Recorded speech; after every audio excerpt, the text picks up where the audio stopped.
श्री स्वामी समर्थ जय जय स्वामी समर्थ। श्री स्वामी समर्थ जय जय स्वामी समर्थ। अक्कलकोट स्वामी या चॅनलमध्ये मी तुमचं सगळ्यांचं खूप खूप मनापासून स्वागत करते आहे आणि मी स्वामींचरणी प्रार्थना करते आहे की तुमच्या सगळ्यांच्या इच्छा लवकरात लवकर पूर्ण हो आणि तुम्हाला सगळ्यांना सुख समृद्धी शांती मिळो। आता आपण एका काळातील एक गोष्ट ऐकणार आहोत। एका काळातील गोष्ट आहे की एक शिष्य तर गुरूंचा खूप खूप आदर करायचा, सन्मान करत असे। गुरूंना ही तो शिष्य खूप खूप आवडत असे, त्याच्यावरती खूप खूप प्रेम होते गुरूंचे। परंतु शिष्य अभ्यासाविषयी खूप आळस करत होता असे त्यांच्या लक्षात आलं।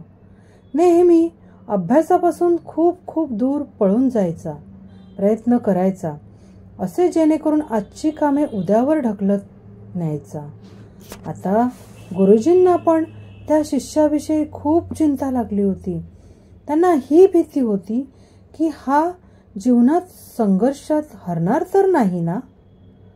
आळस कोणत्याही व्यक्तीला कर्मशून्य बनवण्याची पूर्ण ताकद असते हे गुरुजी जाणून होते।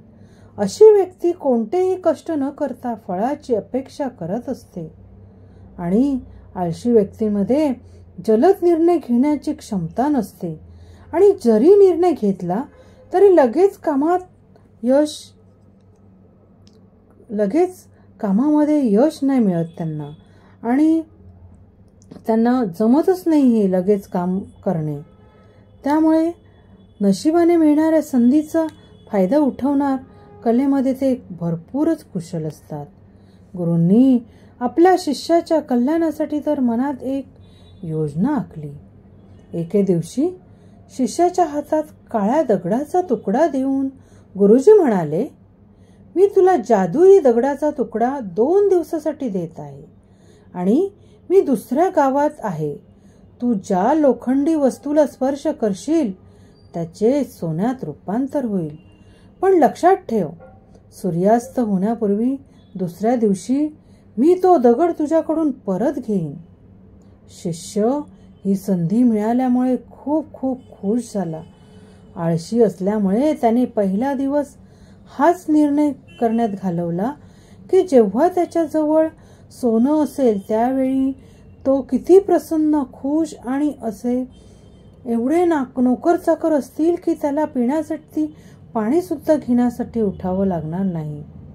दुसऱ्या दिवशी तो सकाळी उठल्यावर त्याच्या लक्षात होतं की सोनं मिळवण्याचा आजचा शेवटचा दिवस आहे। त्याने मनाशी पक्क ठरवलं की गुरुजींनी दिवस काळ्या दगडाचा आज पुरे फायदा उठवायचा। ठरवलं की तो बाजारात जाईल आणि लोखंडाचे मोठे सोने विकत घेईल आणि त्याला लोखंडाचे मोठे सामान विकत घेईल आणि त्याला तो सोन्यामध्ये परिवर्तित करील।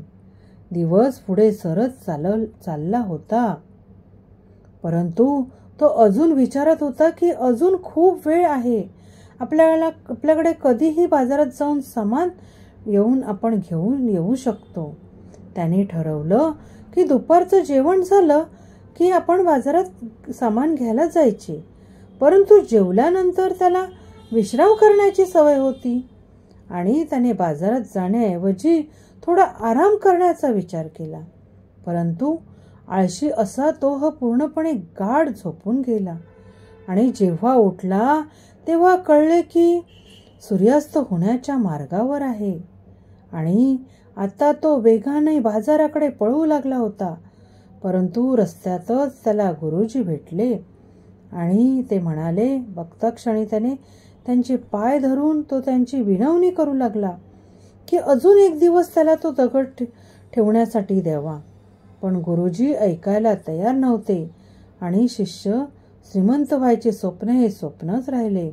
परंतु यावरून शिष्याला खूप मोठी समज मिळाली की त्याच्या आळशी स्वभावावर खूप वाईट परिणाम होतात आहेत आणि त्याने पण घेतला की तो आजपासून कोणत्याही कामापासून खूप दूर पळून जाणार नाही.